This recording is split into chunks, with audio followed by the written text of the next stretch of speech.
Muitas pessoas estão odiando a terceira temporada de Jujutsu Kaisen. Reclamações surgem desde o primeiro episódio, mas principalmente depois do terceiro, quarto, quinto. A chuva de notas baixas contrastam muito com elogios que crescem também, especialmente em relação à direção, criatividade artística, que é exatamente o que as pessoas têm reclamado bastante. Quadros do mangá têm sido alterados, lutas são expandidas, outros diálogos somem completamente e parece que aqueles leitores do mangá não terão exatamente o que tiveram nas páginas agora nessa adaptação do anime. Mas será que isso é ruim? Tenho comentado aqui no canal todas as quintas, a nossa quinta das maldições, sobre os episódios novos de Jujutsu Kaisen, mas eu queria trazer esse vídeo para falar especificamente das mudanças que têm acontecido na terceira temporada, nas mudanças em relação às temporadas anteriores, em relação às páginas do mangá, por que isso está acontecendo e o quanto isso é positivo ou negativo. Trazer um pouquinho mais aqui dessa vez de termos, uma análise mais completa, para você que está insatisfeito ou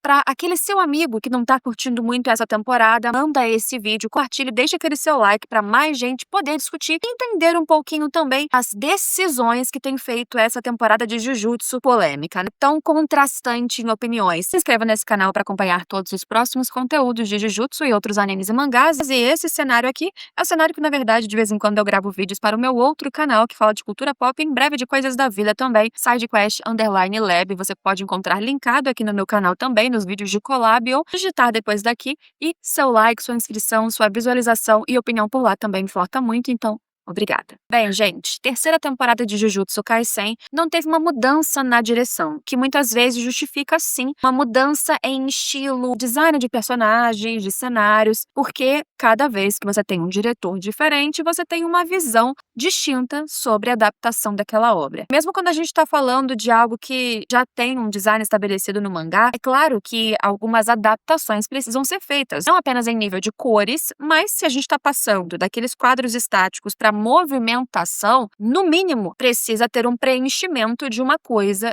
e outra, de um soco para o efeito da personagem voando logo depois. Muitas animações conseguem trazer fidelidade extrema dos melhores painéis de grandes mangás e depois trazer aqueles complementos que fazem com que as pessoas fiquem maravilhadas. Nossa, é exatamente o que eu vi no mangá, mas melhor. A terceira temporada de Jujutsu, entretanto, ainda que com o mesmo diretor, está trazendo algo diferenciado. A gente encontra as mesmas cenas, porém em ângulos distintos. Às vezes, num ângulo único, como foi o caso da primeira conversa que a gente viu entre o personagem Hakari e Itadori Uji. Mas nenhuma dessas escolhas são levianas, ou pelo menos sem qualquer tipo de efeito proposital em tela. É claramente uma vontade do diretor de trazer uma experiência para o espectador, e essas experiências geralmente estão associadas às sensações que vão passar para você na tela. É claro que muitas vezes essas sensações são desconfortáveis, e isso está incluso, sabe no quê?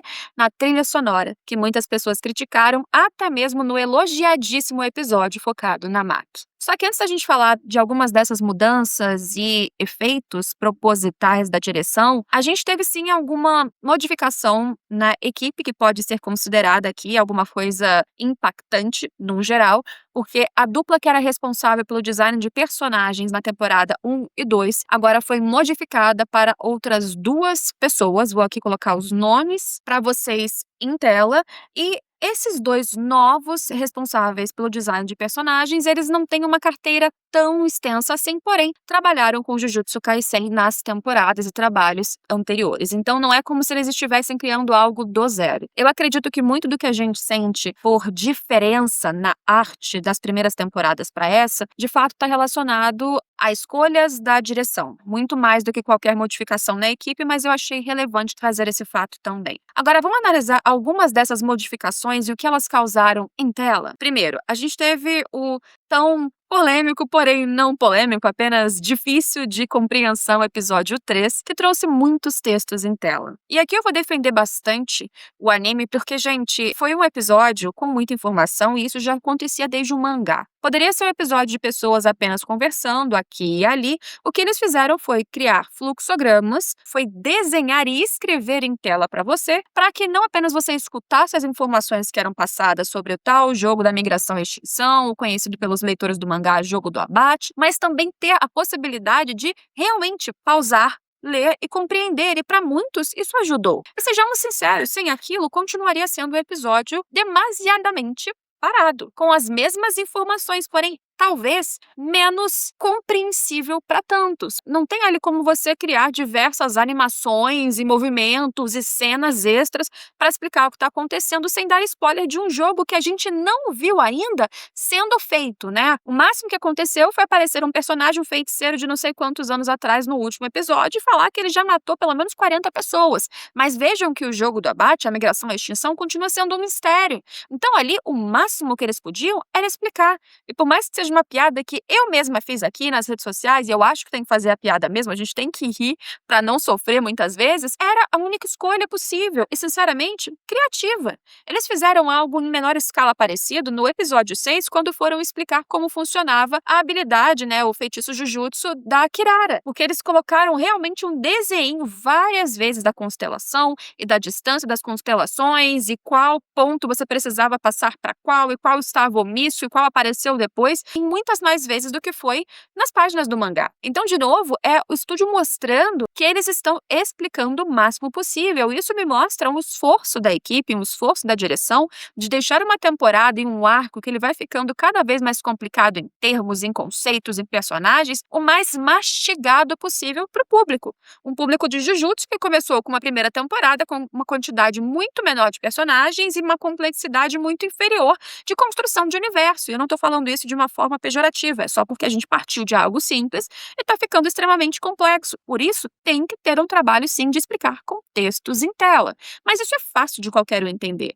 O problema mesmo e a coisa contrastante começou no episódio 4, quando a gente teve o foco na Maki. Um episódio que, especialmente fora do Japão, as pessoas amaram e o Japão não. E veja bem, o Japão, quer dizer, vários dos japoneses, sobre como, na verdade, o episódio não foi bom, porque ele, de novo, mudou coisas do mangá. Vários novos ângulos de cortes de espada, ela acabando com o clã Zenin, e foi, talvez, em muitos termos, a menor fidelidade até então, de quadro a quadro na adaptação da terceira temporada. Não apenas isso, a gente trouxe uma mudança de tom. Quando você lia aquilo no mangá, era um massacre, então você imaginava algo soturno, triste, denso, pesado. Quando começou o massacre das espadas, uma cena claramente inspirada como outras desse episódio em Kill Bill, o que a gente teve? Uma música feliz de lá, lá, lá, lá, lá, lá, lá.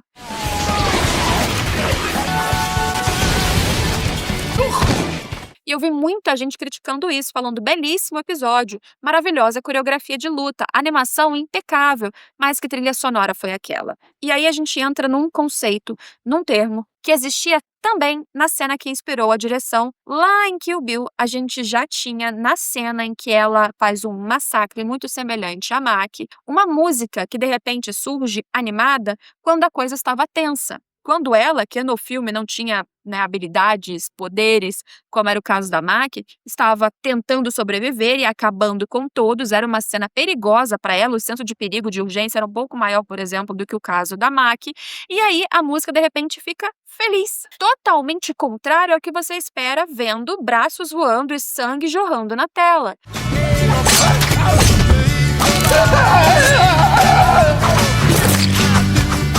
Isso cria o que a gente chama de dissonância musical. Significa que aquele som, aquela música, aquilo que você está escutando não parece combinar com o que você está enxergando. E por que isso geralmente acontece? Para causar desconforto. E desconforto é uma palavra que vocês vão escutar eu falando algumas vezes ao longo desse vídeo, porque desconforto é algo que eles tentam passar para o espectador várias vezes. E desconforto não é tão agradável para tantos. O que é esse desconforto? É você sentir que algo está errado naquela tela.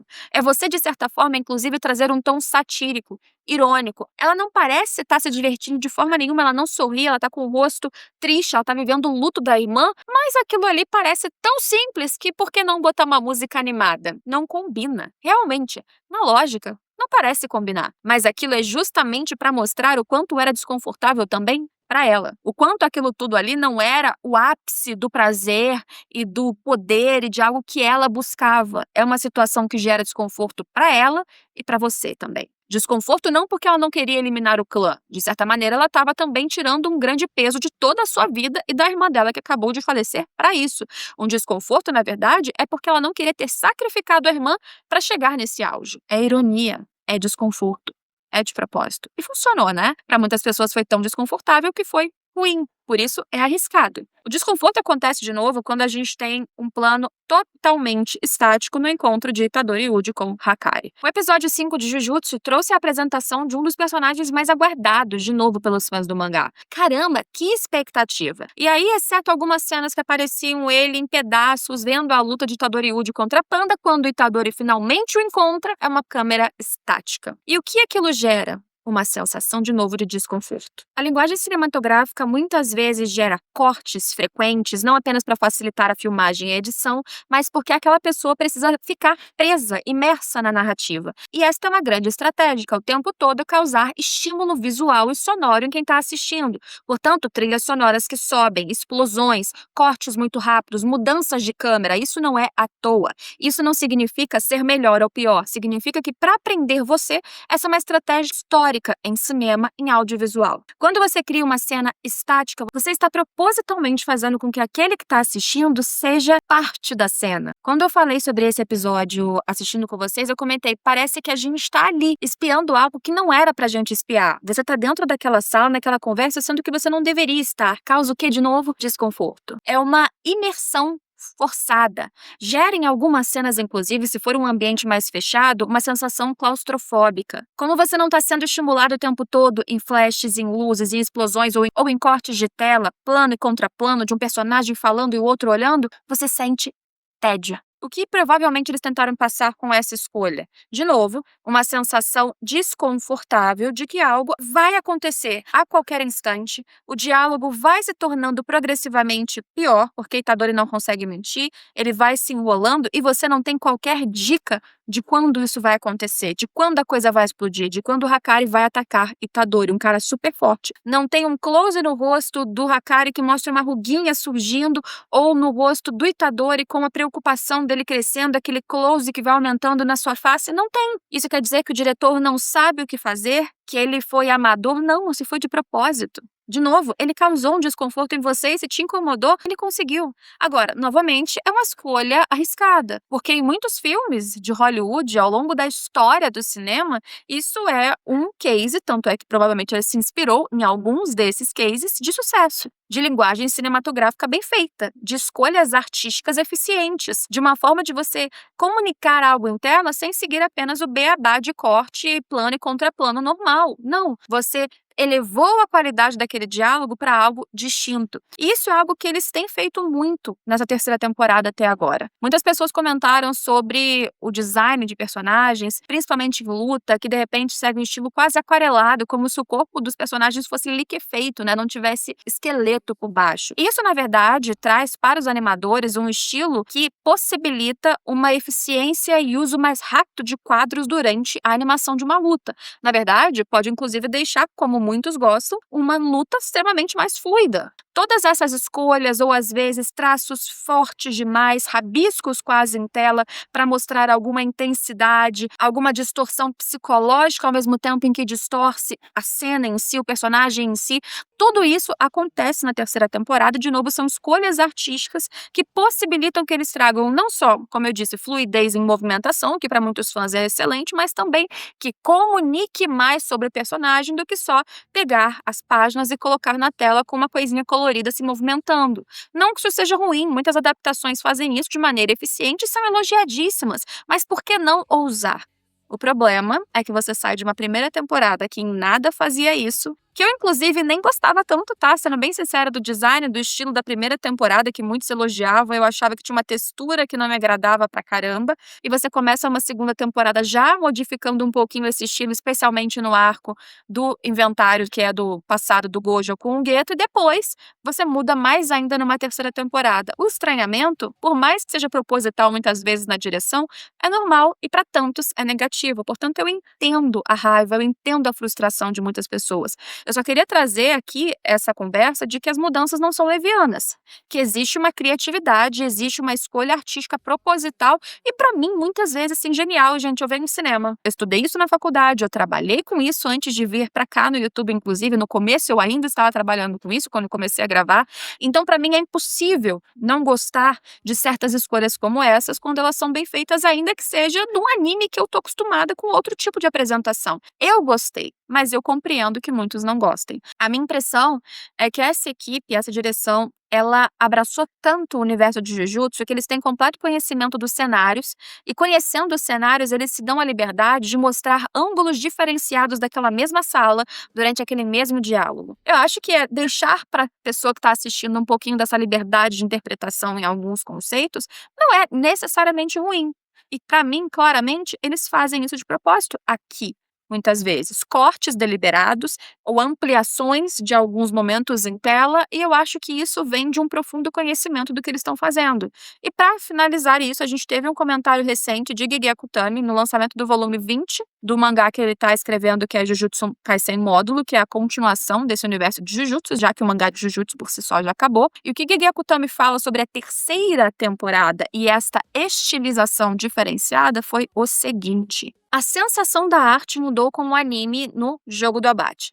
Parece uma pintura e está incrível. Ele justamente referencia esse estilo mais fluido, muitas vezes aquarelado, como uma pintura. A pessoa que criou Jujutsu Kaisen elogiou. É claro que a gente vê muitas vezes elogio de autores para live action, para adaptações, mesmo que esteja uma porcaria, não significa que a palavra dele é magnânima sobre qualquer crítica ou opinião sua. Tudo bem você discordar de Gege Akutami, mas, mesmo assim, a gente vê que teve uma aprovação oficial durante o lançamento da continuidade desse universo. Eu acho que é relevante de alguma forma. O diretor atual desta temporada se chama Shota Goshozono, que já foi o diretor da segunda temporada, que principalmente na primeira parte do arco do flashback já foi bastante criticado pelas mudanças em estilo, em design. Agora, com a terceira, ele resolveu ousar mais ainda e, claro, é esperado, as pessoas acabam reclamando. Na minha opinião, a coisa está muito boa. A qualidade da terceira temporada até este momento, do episódio 6, da primeira parte de 12 episódios já confirmados, tá excelente. Eu tenho me surpreendido cada vez mais e para mim é uma grata surpresa, mesmo que comparando quadro a quadro do mangá. Mas sinta-se livre para comentar, para discordar, para dizer o que você acha dessas mudanças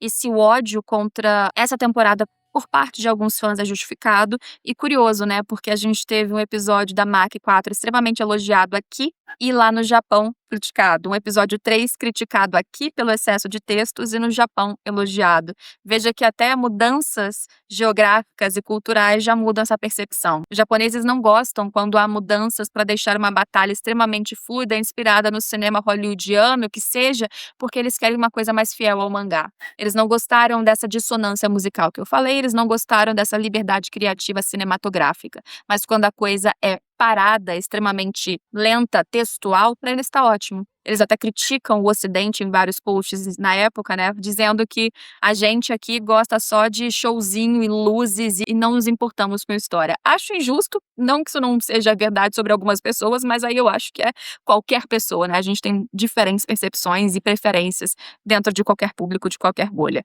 Mas veja só, quem tá certo? Japoneses, a gente, você? Eu? Será que existe alguém certo neste momento? Quero saber a sua opinião aqui embaixo. Espero vocês em todos os próximos vídeos e a gente se vê neles. Tchau, tchau.